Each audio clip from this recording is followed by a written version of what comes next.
Charlie Slade has done it. Ready. Bagel. Touchdown in Weymouth! We've just got off the train. We're gonna go drop bags at Mum's hotel and then we're gonna go to registration. We are on our way to registration now. The sun is shining, but the weather is not gonna be like this tomorrow. I'm so excited. Okay, the sea is looking less calm over here. It's a bit breezy. So excited to get my backpack, get everything inside. I think we get a t-shirt and I ordered a cycle jersey as well, but I don't know if I'm going to be able to get that today. Bloody red carpet! How exciting! Here we go! First hand, race my Whereas you inside your bag is the transition bag as well. Yeah. Of course, in fact you're on the bike course, so we'll give you a oh yeah,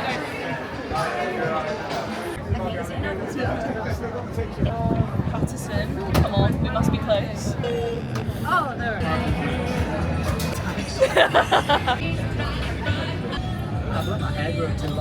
Now we are gonna scran our lunch. Tuna, rice, sweet chili sauce. Okay, transition bag setup is going down. So we've been given bike bag, run bag, and then like a streetwear bag that I'm going to put a jumper in for afterwards. Just getting stuff sorted. Can we take a moment for the view from our Airbnb? I literally cannot. This place is gorgeous. Can't show you in the room because Matt is semi-naked. He's got his stuff ready. We've got our hats down there for the morning. Through here we have a gorgeous bathroom. Bedroom in here and the most incredible sea view in here. So as we know, it's going to absolutely chuck it down tomorrow. So we were a little bit worried about what we were going to do with everyone afterwards because we've got quite a few friends and family coming down to support. We've got nowhere booked because we also didn't know whether timings were going to change. We don't want to take the risk, don't know how we're going to be feeling. So I'm actually thinking we could just have people around here and have like pizzas and beers. Such a nice place. So yeah, time to sort out transition bags because our family friend very kindly brought our bikes up from London for us on the top of his car. He's doing water safety during the race tomorrow, so he has been an absolute legend in that because we weren't allowed to take our bikes on the train, and he is about 40 minutes away, so I have 20 minutes to get all of my transition stuff done, back to the expo, check in our stuff, get our timing chips, and then we're basically done and we can just chill out, have an early dinner and then get an early night. Like honestly, being here has made me quite terrified. It's good though, it's fun. It'll be good. It'll be good. There are so many sexy bikes around and it's made me just really, really want a new sexy bike, but race first. Okay, let's do this. Yes, wow. It does. Also, my number is 1866. 18 is my favourite number and 6 is my second favourite number, so it's got to be a good sign, right? And I think Matt is like 20 away from me, so hopefully we'll be close in transition, which would be lovely. I'm worried about what order you've put stuff into your bag, the order you're going to grab it in. We're going to put in your bag, we'll move that anyway. You're doing your race belt now. Matt does this for me, please. Tight? Tight? Do you want it to be tight? You will have that feet. We need to go in the bike bag. Yes. Okay. Ready. Let me tell you this for free. Triathlon is a lot of admin. Let's roll. Right, so have a look at the swim course. So those two orange buoys are the turning points of the swim. I don't know if you can see properly. This is where we're going to be starting over here, and then it'll be matted all the way to the car park. I think it's like, apparently it's a 300-meter run back to transition. The sea is really rough right now. You could surf in this. I brought my hairdresser with me. Don't worry about hurting me, just go at it. We're one side down. Leave that. I am hairspray. Are we done? Yeah. Yeah. Oh my god! Like a triathlete. Yeah, do Thank I? you. Thank you so much. That's alright. The night before dinner, passata, pasta, garlic bread. Keeping it familiar. Gonna scran this and then get ourselves to bed. Everyone's going to be so disappointed. I'm so gutted. Oh my god. I think there are going to be a lot of upset people. I just don't understand. Like, if the weather was genuinely bad, I would understand. Unless they know something we don't know, or their insurance company have just said no, too risky. Listen, you go and text Ian. So if you haven't already gathered, we have literally just found out that the swim is cancelled tomorrow. I literally could cry. I'm so gutted because the weather forecast is looking good. It's changed. It was looking good, and there has been no suggestion that the swim was going to be cancelled. People were swimming today. Yeah, people were out there. Like, it's not been that bad. Look at the weather forecast tomorrow. Look. Are you joking? What? It's not even going to start raining now until 2-3 p.m. It's going to be sunny. I can't believe they called it so early. We have woken up and the sea is as flat as a pancake. And because we have a sea view, we can see some people just swimming up and down. So we're going to go for a little sea dip before we get changed and head for the bike start. So it's a little disjointed triathlon going on today, but at least we feel like we've still got a swim in. That's what we're going to go do. It is gorgeous out there.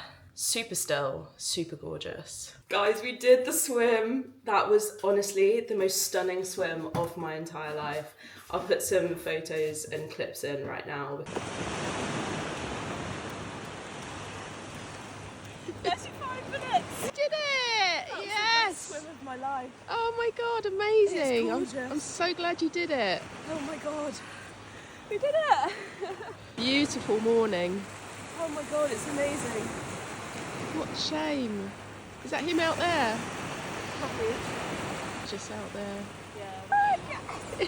Yes. That was like better than swimming in a lake. Flatter. Genuinely incredible. I did it in 35 minutes, which I'm so happy about. We need to get our skates on now though. Have breakfast and then get down to the start line. No idea when we're going to be starting because they're doing a TT style start instead, which means that they're going to set people off every like 1 to 2 seconds apparently. And they're going to start with the lowest bib numbers first. And I am number 1,866. So from what we have heard, we could be waiting a very long time to start the bike. So that's why we're not rushing to get there for like the very beginning, because realistically we're just going to be standing in the cold waiting to go otherwise for like over an hour. Hopefully leave in like 15 minutes and then we'll be on our way. And then 2 and 3 begins. This is just a really long T1 basically, but I'm really happy that I'll be able to work out my actual time for a half Ironman. Yay! Brekkie is the usual peanut butter bagel with yogurt, banana and honey. We are on the way to transition. Feeling a little bit nervous. We are quite a lot later than everyone else, so hoping that we've timed it okay, but we are power walking there now. Feeling good, feeling excited. I absolutely whiffed my breakfast down, so I feel a little bit sick and I haven't been to the toilet, which is also worrying me. But other than that, it's a gorgeous morning.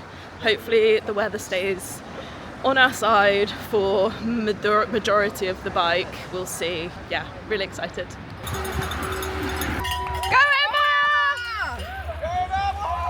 That was quick.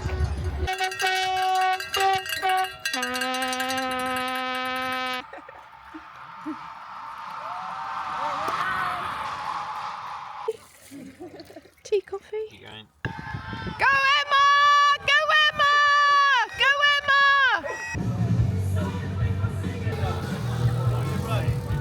Emma, go girl! Go girl! Go, go, go! Go! Go girl!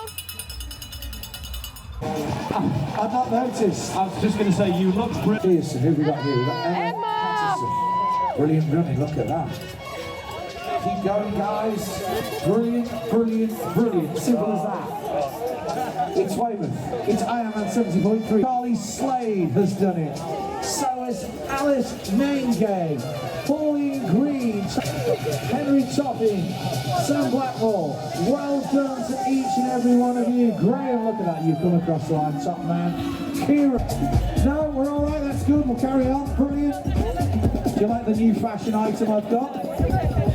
It's called the big waterproof coats in the car about a mile away. So I'm just going for the fashion. Take pictures together, get on the finish line. Anthony Smith, Anthony Scott as well.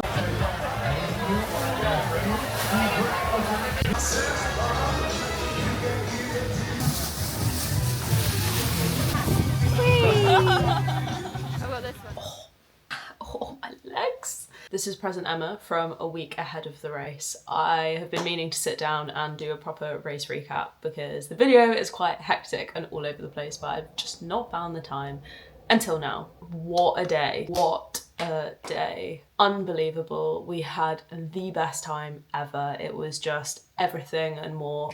I'm still on a high from it, honestly. I just can't stop thinking about it, reliving it in my head. So obviously you will have seen that the swim got cancelled. That was like the biggest low of the entire weekend, but we were able to go and swim in the morning anyway. Basically how that all came about, Ironman obviously had to make the decision that they thought was safest, and I completely respect that. They have a huge amount of responsibility and lives in their hands that they can't be taking risks for, so I get that. However, the weather forecast did look like it was getting better, and I think that was the most frustrating thing. So there were a lot of murmurings about people going out to swim in the morning anyway. So the race essentially turned into a duathlon, so it was going to be a TT rolling start. I set my alarm for 6 a.m, went off, walked to the window because we had that sea view, saw the sea was pancake flat, and I also saw a load of people with Ironman hats on doing their swim. So I ran back into the bedroom. I was like, Matt, get up, we are getting in that sea, get your wetsuit on, let's go.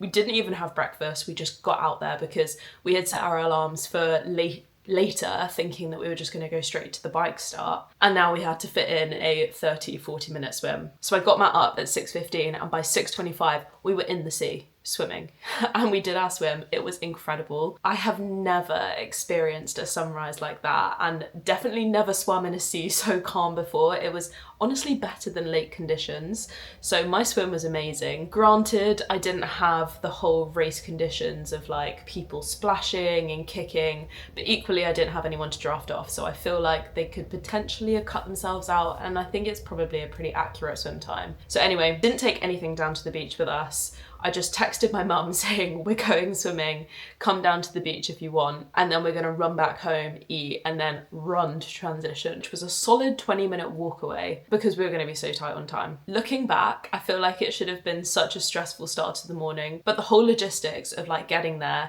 and not having ages before we started the bike actually took away so much of the normal nerves that I'd be feeling, because I just wanted to get there on time, if that makes sense.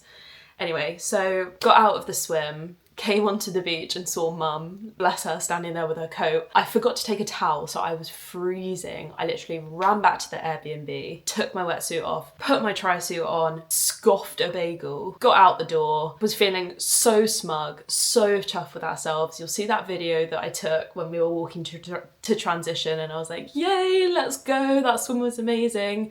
I forgot my bottles. I forgot my bike bottles. I left them on the kitchen counter. I was literally filling them up with electrolytes and carb mix, and I left them on the counter, and I realised 5 minutes from when we were about to arrive, and it was just one of those things where there was no time to turn back, so I just had to continue without any bottles for the bike. So luckily I was carrying one bottle in my hand that I was half drinking because I had had no liquid that morning as planned. I was supposed to get up and have a bottle of electrolytes when I woke up with my breakfast. I was having that bottle half drank on my way to the start line, and I was like, okay, this is the only liquid I now have for this race. And I know what you're thinking, yes, you can pick up water on the way on the bike, but I had never planned to stop at any of the aid stations on the bike because I am still learning my confidence with taking bottles and just taking my hand off the bike in general, to be honest. So basically it forced my hand a little bit there. So when we arrived at transition to go and change into our bike stuff, bearing in mind it had been there overnight because we thought we were going to be coming out of the swim to change into our bike stuff, so we had to go and get it. Anyway, met some really lovely people in our row. We were all sort of standing there chatting. The 1500 had just gone off, so we knew that we were going to be soon. It was going to be like a 10-minute turnaround for Matt and I to get our cleats on, set up bike computer, decide whether I wanted to wear a jacket. And then one of the guys that I got chatting to in transition was so lovely. I was telling him about my bottle woes, and he said that he had a spare bottle that he was gonna have for T1 from the swim to bike, but obviously now that wasn't happening. He didn't need it anymore and he gave it to me. My heart, honestly, What a legend. It just took away so much stress, and it meant I could have a little bit of extra liquid before I got on the bike. So then I'm at the bike, I top up my water from the water station, I'm running around in my cleats, frantically trying to get everything ready, get to my place in the row, and they're like, right, we're going. Met a lovely follower, shout out Amelie if you're watching this, and yeah, we were off. And at this point, I realised I needed to go to the toilet, but there was literally no way for me to do that, so I just put it out of my head, and I just thought, push comes to shove, I'll stop on the bike or on the run. Again, not in my plan. I know this might be TMI for some of you, but if you're an endurance athlete, you will know. But basically, I was hoping to obviously have a slow morning where I sat down, had a coffee, had my breakfast. I didn't even have a coffee in the morning. It was just such a frantic rush. It just completely threw out the routine. So the whole toilet situation also got thrown out of the routine and didn't happen. So anyway, got onto the start line. They were letting people off 3 at a time. So it was literally like 3, 2, 1, go, 3, 2, 1, go. So as you can imagine, the bike course was pretty congested. It was Tour de Weymouth at points. It was quite wild, but it was all right actually. And I got an absolute kick out of overtaking men the entire time. So we're on the bike course, we're going. I was putting my foot down, putting out some really good paces. Every time I looked down at my bike computer, I was going at like 34 to 37 kilometers an hour, and I was like, oh, hell yeah, let's go. Came to the first aid station at 16-ish miles, and I thought to myself, okay, I should probably pick up a second bottle of electrolytes because I still have a bloody long way to go. At this point, I'd already finished the bottle the guy gave me, and it was only water, not electrolytes. So I braced myself to do the Tour de France grab of the bottle and go. And I was like, right, Emma, you can do this. So aid station's approaching. I'm going for it. I grab it successfully. And everyone cheers. All the volunteers cheer. They're like, yay, you nailed it, yay. And I'm like, oh my God, I can't believe I just did that. So I'm like feeling pretty tough with myself. So I cycle off a little bit and I go to put the bottle down into my back water carrier, which I have never used before. Like, other than swapping my bottles around once in my entire existence, I am not used to putting bottles into my back carrier. So the angles, not used to it. So I go to put this bottle down, and instead of putting it into the carrier, I somehow manage to wedge it between my crank and my frame. My pedal can't move. I have burst the bottle in the process by jamming it in there, and I almost fall off my bike. Luckily, I unclip at the last minute, and I'm just like, shit. I have to completely unclip. I'm trying to yank the bottle out because it is wedged in there. The guy comes running over and I'm like, I need more electrolytes. And he like goes running back and he's like, she needs more electrolytes. But by this point I had cycled quite far down the aid station. So he's like running back and I'm like, oh my God, minutes are ticking by. 4-5 minutes have gone. And I'm like, he can't find it. I need to go. So anyway, I was just like, don't worry about it. I'm just gonna go on without no water, no liquid. So I clip back in, I get on my way, and luckily, I still to this day, I don't blame him. I don't know why the volunteer didn't just tell me that there was another electrolyte station right at the end, literally the last one, like another 50 meters down the road, was carrying more electrolytes. So I go in for my second grab. I succeed, and this time I'm pretty much at a standstill when I like sight my bottle going into my carrier, and I do it, and I did it. And I feel so happy about this. So then we're rolling, and other than the constant fear of a mechanical the entire way around, because I got tubeless tyres fit on my bike 2 days before the race because I was so petrified of getting a puncture. I don't know how to change an inner tube. And I've watched YouTube videos, but it goes in one ear and out the other, and realistically until you do it, you're not going to know how to do it. So I basically just spent the entire time praying but I wasn't going to get a mechanical.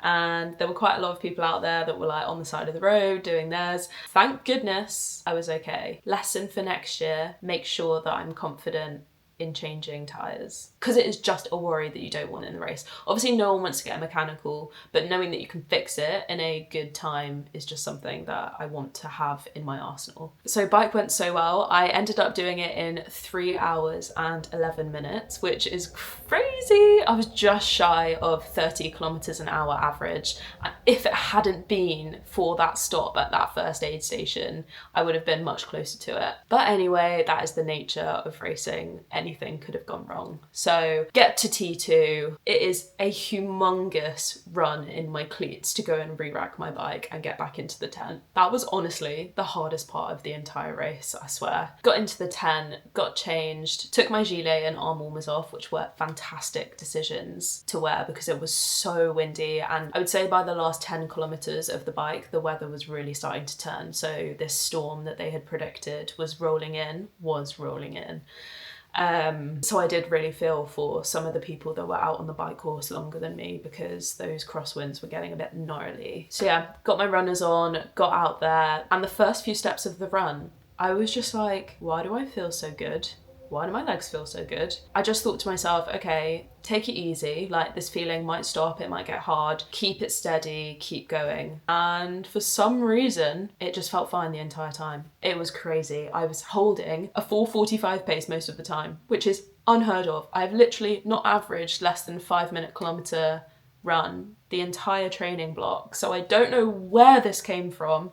Adrenaline, my new carbon shoes, the fact that I was in a good point in my cycle, so I was feeling really strong. I don't know, but it was incredible. I felt so good. The only thing I will say is that I did the first loop, felt super, super strong, and then just as I was starting the second loop, the heavens opened. They downpoured, it was torrential, it was like gale force winds, it was hard, it was so hard. Somehow I managed to keep my pace. I think at this point I was just like, pure grit and determination, get me out of this rain, get this over with. And also the spectators that were out there, they just kept cheering and they were all standing there absolutely drenched and still like ringing their bells and having an absolute go of it. And I don't know, that just inspired me to keep going. I'm like, if you're still here, I need to give it my best shot. So I did my half marathon in 1 hour and 42 minutes and some change, which is a PB, a big PB. Really was not on the bingo card, and nor was finishing 16th in my age group out of 122. I mean, obviously I went into this with zero expectations whatsoever, but I was 7 minutes away from being 10th in my age group and only half an hour away from being in the top 3. Which has kind of made me a little bit like, I wonder what I could do out there. But that is food for thought for another time. But just, oh my goodness, crossing that finish line, running down the red carpet, you do get so emotional. I just felt my face just like tingling because it's not even that you finish that race, it is the product of all those months of hard work, all of those hours, all of those plans you've said no to, all of those hard days when you didn't want to do it and you did do it. Like when you're running down that red carpet and you see the finish line, you're just like, it was all worth it. Then there was like an athlete tent with pizzas and beers and like foil blankets. At this point, I basically started to contract hypothermia. My lips went blue and that's why I didn't film very much. We scurried home, had a little bit of a sit down at home. I thought I would be absolutely ravenous after. I felt so sick, couldn't eat a thing. Did have some pizza in the athlete tent, but other than that, I was like, I don't know how I feel right now. My body was just so in shock. My glutes and my hamstrings were just like cramping so bad, and I was so cold. Then once I had warmed up and perked up a bit, colour returned to my face. We went to the pub, had a beer. I had the most incredible chicken burger that was just everything and more. It had pickles in it, it had tortilla crisps in it, it had salsa in it and like jam, exactly what I needed. I ordered 2 portions of chips, then we went to another pub, had another pint, fish and chips, and it was so fun. And then we thought we were going to be in bed by like 8 p.m, but we ended up watching loads of episodes of Ted Lasso on the TV and then going to bed at like midnight. But anyway, it was just the best time. I have just loved the entire challenge behind this, like properly pushing myself towards a goal, because I am notorious for taking the easy route, and I'm just really proud of myself for actually doing it and doing it to the best of my ability, which turned out to be way more than I thought. So yeah, just a lesson to never underestimate yourself and put yourself out there, try new things, try new hobbies, be a beginner, because who knows what will happen. 9 times out of 10 you're gonna absolutely love it and enjoy it. So yeah, Next video, I'm going to chat a little bit more about what's next in the pipeline because, well, I do have lots of rest planned. There are a couple of things coming up in the very, very near future that are not so restful. So I will see you very, very soon. Please do like and subscribe if you enjoy this kind of content because it is not going anywhere. That's all I'll say.